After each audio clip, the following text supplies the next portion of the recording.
This podcast is for anyone tired of sitting on the couch watching fucking Netflix. For anyone who wants to know how to break the 9-to-5 slave life. For anyone who wants to be better tomorrow than they are today. I want to help you learn how to break the cycle. This is your story, and you have to write it. Come on in. We're just getting started.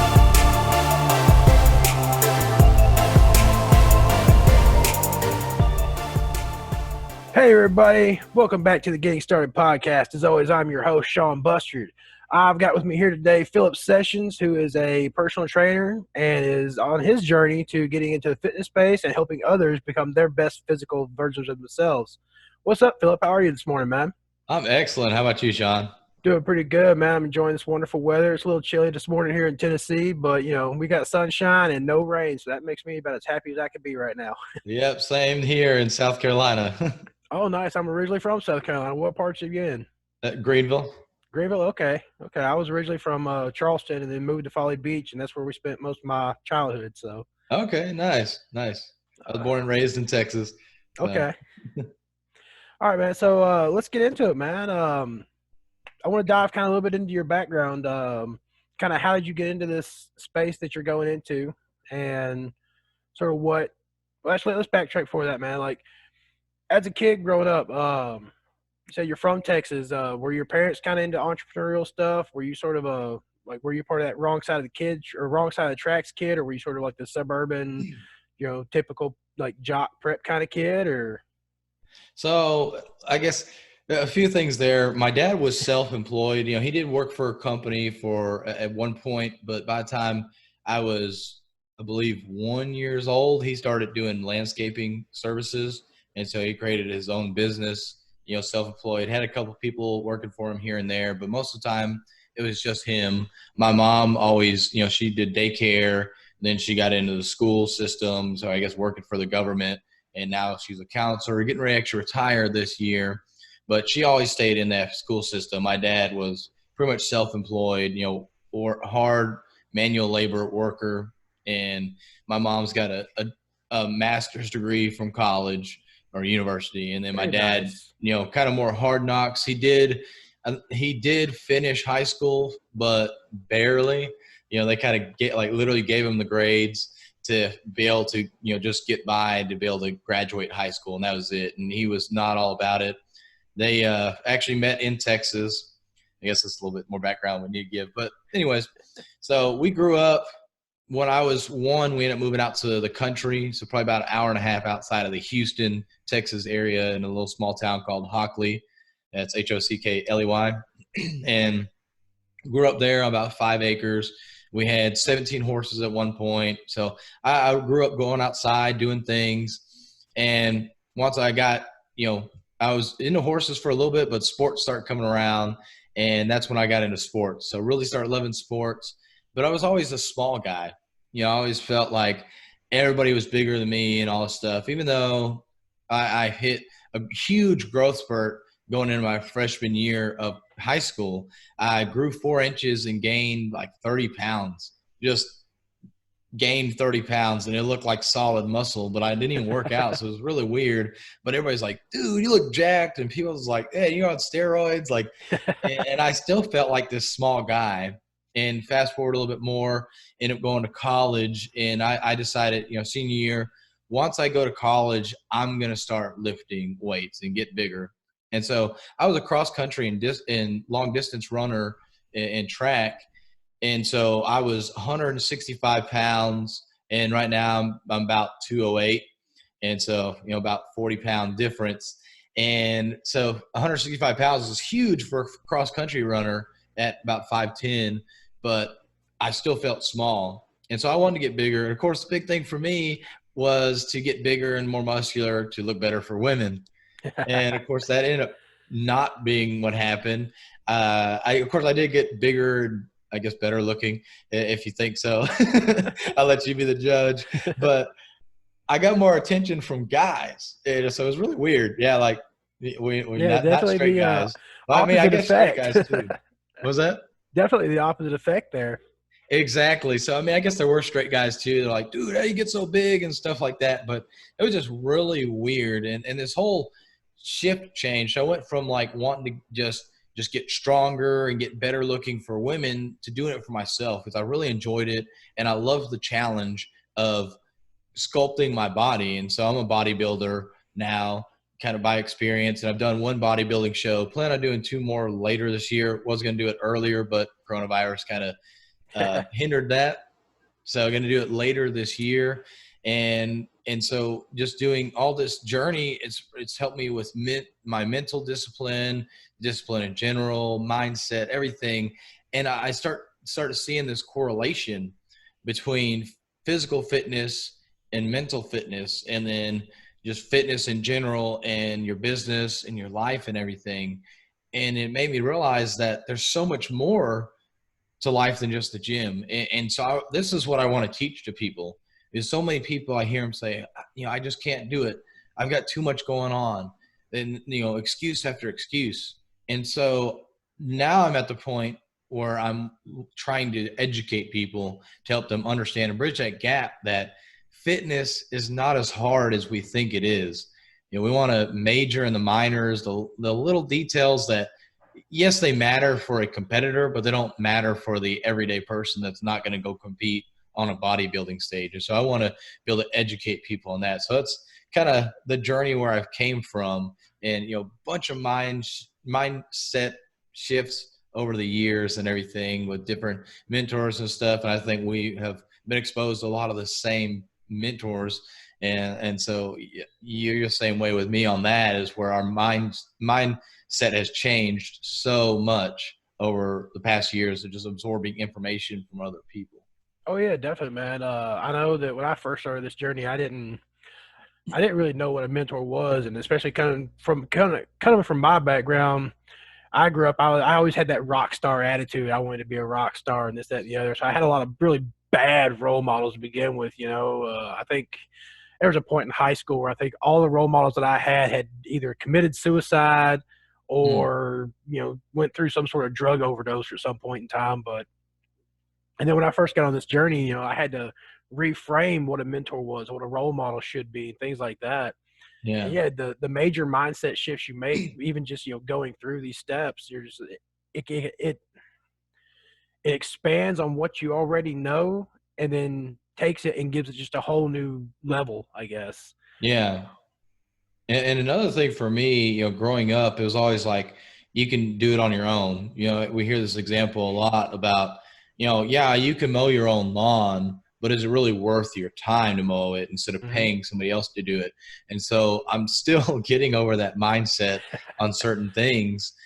But that's how I grew up, was I can do it myself. And so trying to partner with people and trying to collaborate with people has been an uncomfortable thing, and something I've had Hmm. to really overcome as well. And getting that mentor, getting that coach and stuff is something that I'm I'm personally still trying to get over. So I get it when people don't want to work with a personal trainer, is they think that they can do it better on their own. Because yeah, you might be able to figure it out, but it's like exactly the mowing lawn example. Yeah, you can do it yourself, but what are you taking away when you have to go mow that lawn now from being able to do something else? The exact same thing with learning something new.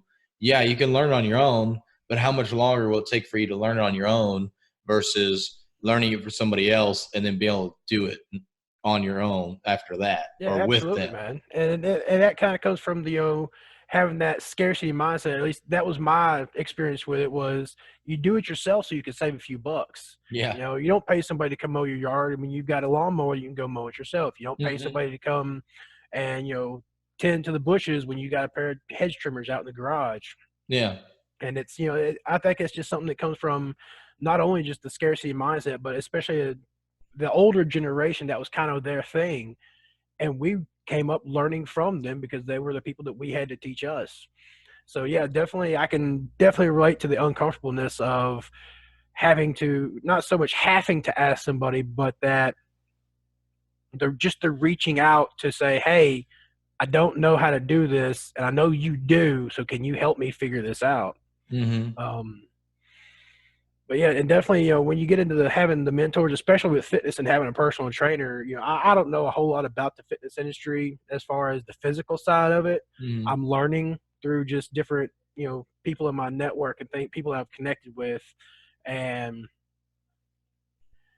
I can see where if I was to start going to the gym today, yeah, I probably could figure it out myself and go lift some weights and do some cardio and all that. But I'd probably kill myself trying to do it the right way. Yeah. So I can definitely see where a personal trainer would be like definitely a leg up and an edge over the competition, whether you're trying to get into competing or just kind of like you said for your own personal benefit. Whether that be attracting females or that be just wanting to look better yourself. Yeah. Oh, I mean, there's so many more benefits, obviously, than just looking good for somebody or looking good for yourself. But yeah, I mean, you're right, and especially for those starting out, people starting out. I mean, you can ask for like one or two training sessions. I know a lot of these gyms try and do the whole packages, but I guarantee if you ask a personal trainer, hey, can you just like two or three sessions, like 30-minute sessions, I'm sure they'll work something out with you. I mean, just ask. Oh And yeah, it kind of definitely. gives you that that whole asking for things you want. A lot of us are afraid to do that, especially with the market here in the States, is that this is the price, this is what it is, you don't ask for anything different. And that's Yep. not the case, especially with entrepreneurs. I mean, really everything's just a made up number as far as, oh, this package is this price and Hmm. this is what we do, X, Y, and Z.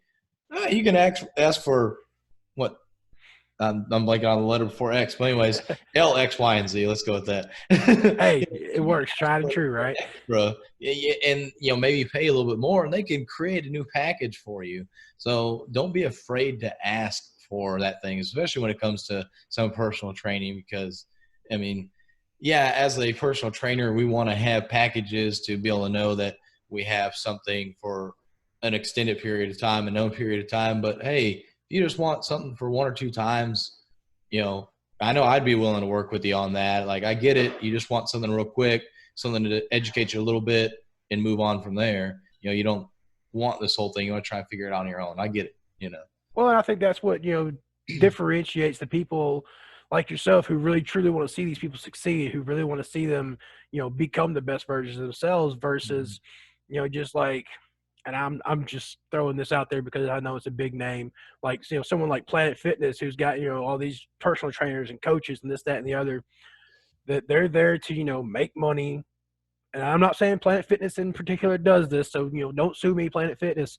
Uh, but that's the differentiating factor between someone who really wants to see somebody succeed and someone who's just in it for the money. Because by wanting to actually truly see someone succeed, you're going to become a success yourself because that word's going to get out there. But Mhm. this guy hooked me up. He didn't charge me a fortune. He just, a couple of sessions, charged me like, 30, $40 per session or whatever it is. I don't know the going rates on that stuff Yeah. versus, I went to this gym and they tried to sell me a $4,000 package for 2 years that I didn't know anything about what was going on. So I Yeah. think that's really cool that you're coming from that, just wanting to help people standpoint, man.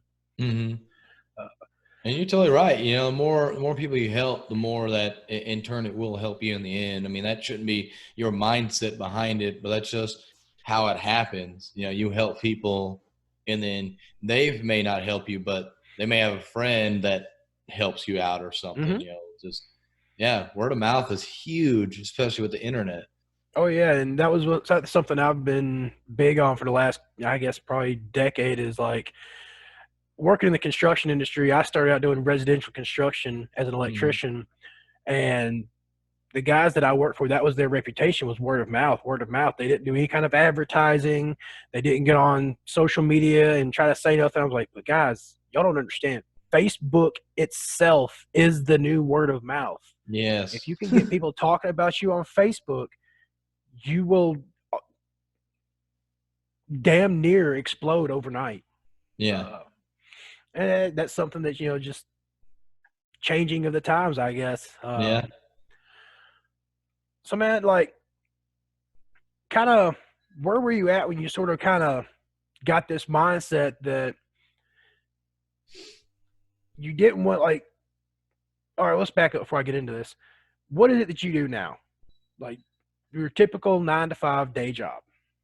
Yeah, so I'm an engineer at BMW. I program the control systems there and work on the upper level systems, which is kind of product steering. And so I automate the process of building the cars, and we build the X5, 6, 7, 1, and 3, the SUVs that BMW makes. And so we build all those there at Plant Spartanburg here in, it's technically Greer, South Carolina, but Spartanburg County. Anyways, and so I automate that process, and that's what I do on my 9 to 5 job. So I'm an engineer there. And then, of course, on the side, which I'm trying to build up right now, is my online personal training. And so I do a lot of that on the side, I guess, unfortunately. And hopefully one day I'll get to full time. I know I will get to one full time one day, I should say, not hopefully, but I'm in the works of that and starting to work on that on, afternoon, evening, weekends, here and there when I get a little break or something. Social media, that's a nice thing, is with the online stuff, you can keep doing little things here and there. It's not like you literally have to wait till you're done at 5 o'clock to start on it, but, just spending time here and there. And I feel like I'm missing part of the question. Well, and that kind of leads me to my next part of the question here is what shifted that mindset to, you're doing this, and I'm sure working for BMW pays pretty good. I'm sure they got some great benefits with that. So what is it that's kind of pushing your mindset into the entrepreneurial path? Like, were there any specific triggers that you were just like, I'm not really being fulfilled with this, and I'm really, really passionate about this. And I think this would be kind of the way to go. Like, what kind of shifted your mindset into wanting to take this leap, basically? Yeah, so from the books and stuff I've read, audio, videos watched and listened to, really kind of helped cultivate that mindset. And I've realized that I want to do more. And being in one position, especially big companies like BMW, like you do this one job and one job only. And then you've got somebody else who does another job and another job. And so all these people together make it happen. And I love the entrepreneurial business, I guess, mindset and everything, where you're kind of doing everything. Now, of course, long term, don't want to be doing every single thing, but I do like that you kind of are wearing multiple hats. And I guess kind of goes back to my roots, where it's about working hard and doing the work yourself. And so that's kind of set it off. But also, yeah, BMW pays, fairly well, but I know I can make more by being an entrepreneur, by being my own business owner, and I can set my own hours. And doing the online personal training, I don't have to report into work every day, like a specific location. So that's another driving factor for me. But the biggest one of late is really because my dad passed away a couple of years ago. And I realized, even though I had this good paying job and it's fairly stable, it still was not enough for me to be able to take care of my mom. My dad passed away, and luckily my mom's been able to get through it all, and we got, financial things situated, but I was not in a financial position to be able to take care of her. And that, really lit me on fire to say, I've got to do something. And so not being able to take care of my mom like that was a huge factor. But of course, the other side being that I'm super passionate about fitness. I see all the things that really impact, my life personally, and I want to be able to touch other people's lives. And that's another thing. My parents were not healthy. My dad died of an aneurysm, aortic aneurysm, and so it wasn't. I mean, I guess some of it was health related because he did smoke and stuff, but it wasn't just because he was overweight. I guess I don't know all the medical side of that, but I know both my parents were not in the best shape, and I've seen them struggle through it, and I hate that, and I don't want that for them, and my mom now, and trying to teach her and everything, and just want to teach other people as well, because you don't have to be stuck in this bigger body. There's ways to do it without getting rid of every single sweet thing, everything you love in life. You don't have to eat only chicken or rice. And so just the passion behind it and wanting to really help people and teach people has really spurred me into this entrepreneurial life. That's awesome, man. That's really cool, and I love the fact that taking care of your mom is that driving factor there because a lot of people get into this. They're in it for the money. They're like, oh man, this laptop lifestyle looks so awesome. I want to do this, and then they find something they can jump into. That's why you see such a massive influx of there's digital marketers out there that Mm-hmm. they rush to the scene and they don't know what the hell they're doing. They're taking in all these clients and then they're screwing it all up for just the reputation of digital marketers in general. Mm-hmm. um so man, like, all right, now, so how are you getting into those? Like, what steps are you taking to make this transition, to make this initial leap in this, like, this initial leap of faith, basically? Like, I mean, what kind of situation are you sitting in? You obviously you've got a really good job. I'm sure it's very, very demanding of your time. I mean, are you married? You have any kids yet? Yeah, so we're married. We have a dog. We don't have any kids yet. So newly married. So that's been a challenge as well. As we got married in November, recording this here in April. 5 months later, so trying to go through all this together. I started doing it a little bit beforehand, before we got married and stuff, but we were engaged, and so that's been interesting because she does not have the entrepreneurial mindset. She's all about the stability of a job, a 9 to 5 job. She's a nurse, so she has a fairly good paying job as well. It's very stable as well, probably more stable than mine, just because nurse, you're gonna always need a nurse for Oh sure. yeah. Engineer, maybe not as much. But so we both fairly well off, for middle class and everything. Not not making killing or anything, but we're not dirt poor or anything. And so trying to do all this with a new marriage is a struggle, because there's times where I want to work more hours and she needs more attention. And so trying to have that balance in there and find times, like today, she's at a class doing training. And so trying to use this time that I have on my own to be able to do things. So finding time here and there. I'll get up early to do, these activities. And now I feel like I went off track and I'm forgetting part of the question. Can you repeat the question, please? I'm just trying to find out your steps to get to how you're getting to where you want to be at. Like, what Right, steps right. are you Okay. taking to get Yeah. started? All right. Yeah. Obviously, So don't get that me wrong. was Being married myself, man, I've been married for this will be 4 years now, and sort of the same situation. It's kind of like, all right, I got this time here that I want to get all this other stuff done, but then I've also got my wife and my kids and my family I've got to pay some attention to too, and yeah, that mhm. balance is hard. It's hard to maintain. And I'll tell Yeah. you, just from my own experience, there's a really, really good book out there that has a chapter kind of dedicated to sort of um, that balance, counterbalance issue. It's called "The One Thing" by Gary Keller. If you haven't checked Mm. it out yet, man, dig Yeah, into that's a that. good book. It is an amazing book, an amazing read, and that's helped me a lot to kind of find that counterbalance. And Yeah. kind of like you, man, I'm getting up at like 3, 4 in the morning and like sitting on the computer. Mhm. Um, but anyways, back to the question at hand. Like, what steps are you taking? Obviously, you're getting up early, making use of what free time you do have. Mhm. Um, Yeah, so working kind of the nights and weekends now. I'm not working till midnight. I just can't personally do that and have the life as well. Now, yeah, would I get ahead? Probably.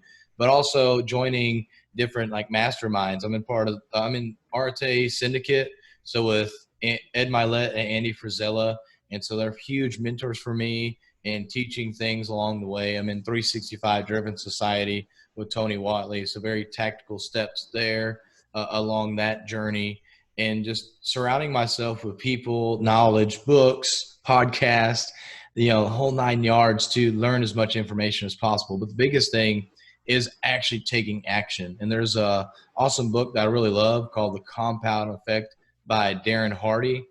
And it talks about how if you do little things every single day, how it's going to make such a big difference. And so for me, I'm good about having these goals in mind, doing these thoughts.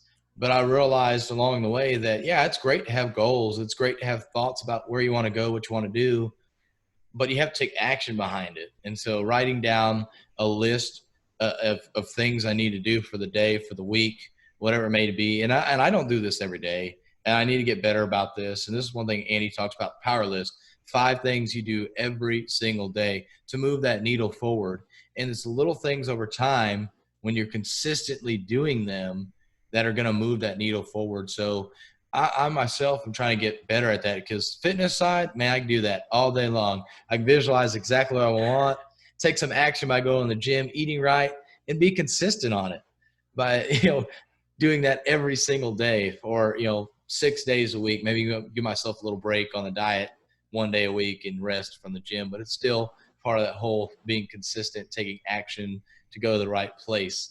And so that's what I have done. I've gotten in mastermind groups. I speak with people like yourself. We, collaborate, we talk and help each other out, spur ideas on, and then really taking action behind it, and figure out small tactical steps is the biggest thing for me. Instead of saying, hey, I need to start this online program, how do I do that? Like, okay, well, first of all, I need to create a Facebook business page so I can run ads to that. Okay, I've created a podcast to be able to get out some free information to get people listening to me, to make me more of a professional, more of the go-to person for health and fitness. Of course, posting, at least once a day on Facebook or Instagram or both and stuff. And then is anything else that I need to get done, whatever those little steps are, following up with people, reaching back out to past clients,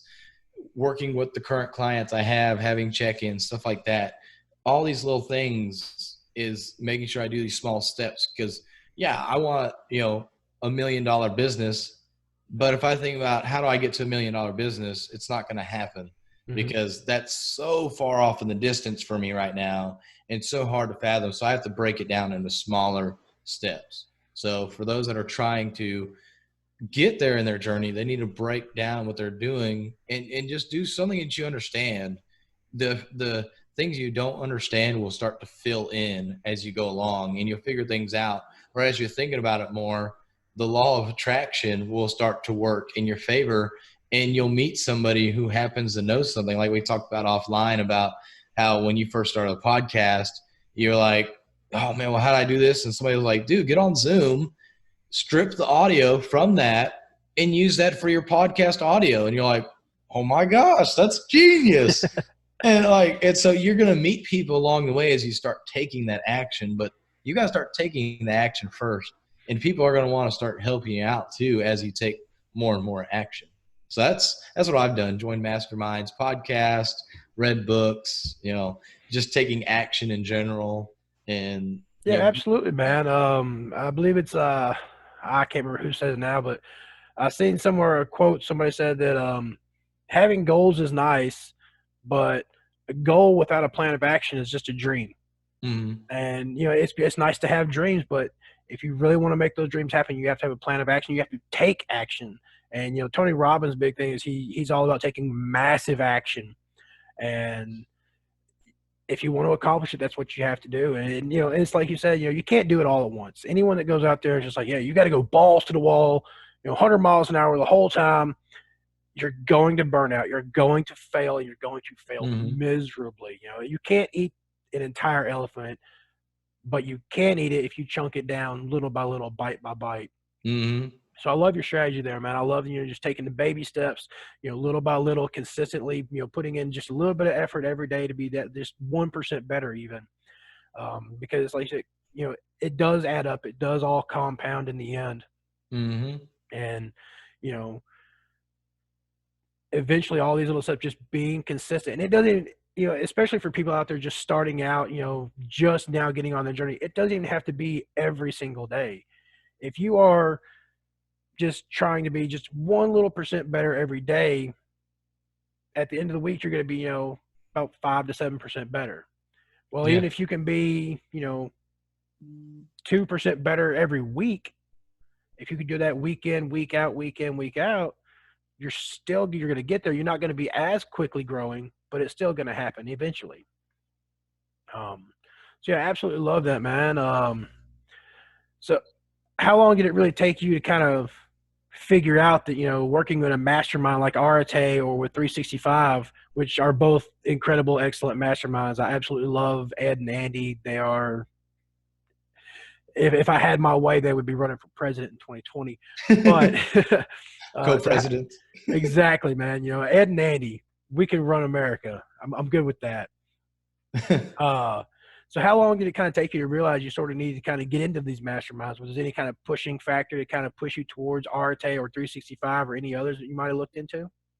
So with 365, I met Tony through Arte actually. So it was kind of a little bit of a no-brainer because, great guy. And we had talked about things beforehand before joining. And I was like, man, this is what the next thing I need, because he wanted to go more on the tactical step side, because there's two levels to Arte Syndicate, and I'm in the lower level. So I don't get all that tactical information like the upper level gets, because I just don't have the kind of money to pay towards that.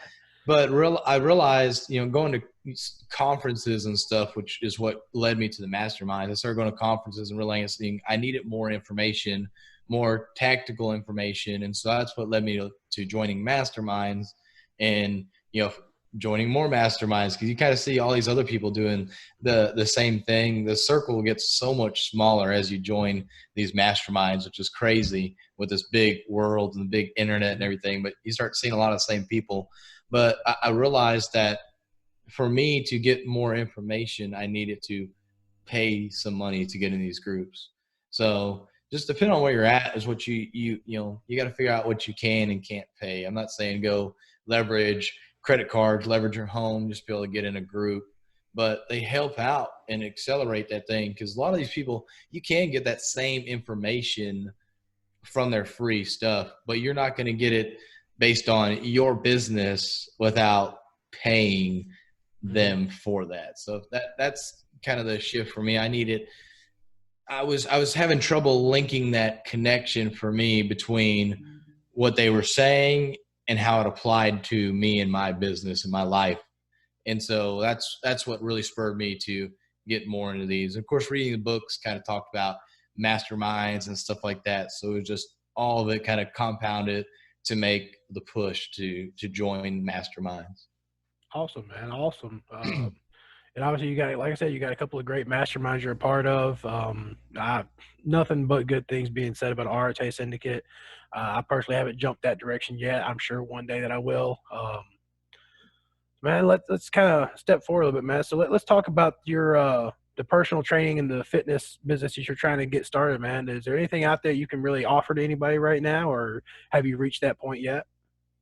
So, I mean, I do have my Facebook page, which it's Healthy Living Sessions, which is actually the name of my podcast as well. So facebook.com/Healthy Living Sessions. That's going to be the best place for now. Working on getting everything set up from there. Working on getting a Facebook group together. I'm working with a marketer right now who's in Arte. We're going to do a joint venture, which is something new for me. Like I said, doing a collaboration. I decided to go that route because he's done a lot of marketing. I've been struggling with the marketing and haven't been getting the traction I wanted. Part of it is just being patient, but I figured this way, 100% of nothing is worse than 50% of something. So get started with that. We're going to work together. He's going to do all the marketing. I'm going to do all the fitness stuff. And so we're getting ready to launch something. We haven't launched it yet, but it's going to be personal training programs starting at $10 a month. So something super cheap you can get that'll be, personalized to you and your goals and what exactly you're, based around your life. We'll have a questionnaire for you and everything to fill out. And then I'll give you a workout plan and meal plan based on, your life essentially, and the questions and how you answer them and stuff.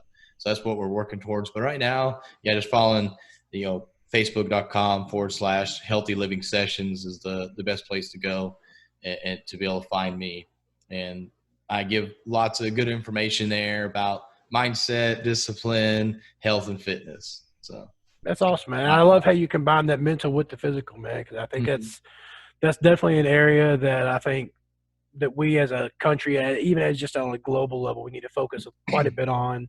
Especially coming from the wrong side of the tracks myself. I grew up with a very, very negative mindset and a very negative environment for mindset in general and for mental health. And I went through a lot of battles with all that. I see people going through the same kind of battles that I did when I was younger. And I love the fact you're kind of working both of those in together because they do go hand in hand. And I think that's really awesome, man. Yeah. Oh All right. man, it's so true, man. That mental discipline. I mean, it's hard to tell yourself no. It's hard to say no to your kids when they want to go to McDonald's and you can't go and eat there because you're trying to lose some weight. Mhm. I just say can't. You could, but it makes it extremely hard with planning everything out on the diet side. But so it's hard to say no. We only have so many no's to give out every single day, Mhm. and so that's where that mental discipline comes in. I mean, it's a huge part of fitness. Really, to me, a bigger part of it than actually working out and eating healthy. It is, man. And like I'm about 2 months into my current diet. I'm trying I'm not trying, I'm doing the intermittent fasting diet. And I've Mm, still got right now another 45 minutes before I can eat today. man. Uh, and my wife's in here. She's got a roast cooking in the slow cooker, and my daughter's done fix herself some breakfast. I'm sitting there like, oh, I'm so Mm, hungry. But, and granted, part of it's yesterday I had my cheat day. I've done really well about, I usually schedule maybe 1 to 2 cheat days in a month, mm, never on the same day. I always make sure it's mixed up, just because I don't want to have that, that I'm looking forward to this Sunday because it's my cheat day mm. kind of thing. But now when I cheat, I cheat. Yeah. All right, so man, just kind of wrapping things up here, man. What is the absolute best piece of advice you can offer to those out there who are skeptical about the whole entrepreneurial lifestyle, but they understand their current lifestyle isn't working anymore? Like, what kind of value could you impart on somebody who's in a situation where they work all week to make ends meet, have no idea how to even begin to break free of just that typical 9 to 5 slave life that so many people get caught up in? Yes, I would say for advice on how to break free from that 9 to 5 life, figure out something that you enjoy doing or people know you for. A lot of people know me for working out. And so it was an easy transition, or I say easy, it's not that easy, but it's an easier transition for me to start be creating a business around health and fitness versus creating a business around real estate, because people don't know me as being a real estate guy.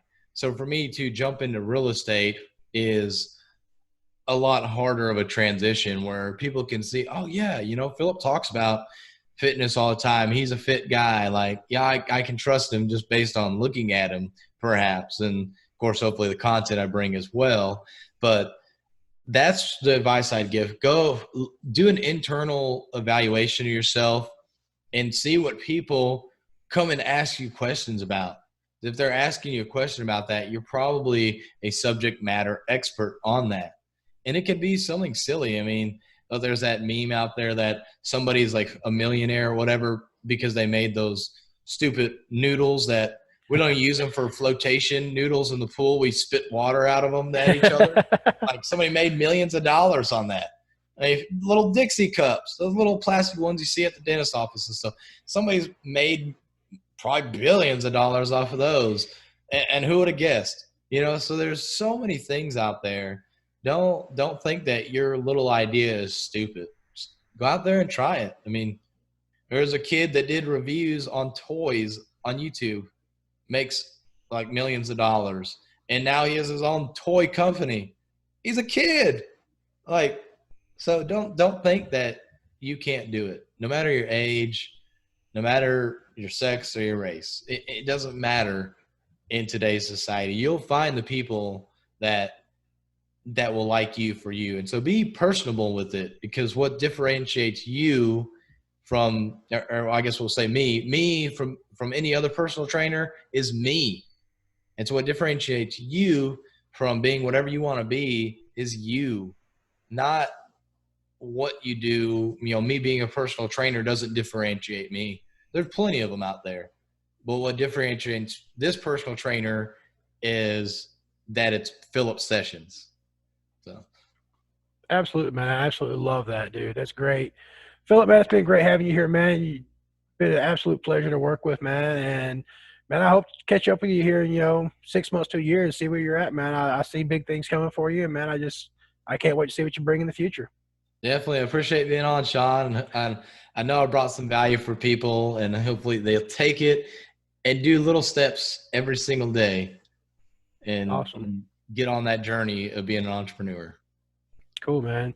Everybody, that's it for the show today. I hope y'all had a blast and enjoyed the show, and we'll see you next time right here on the Getting Started podcast.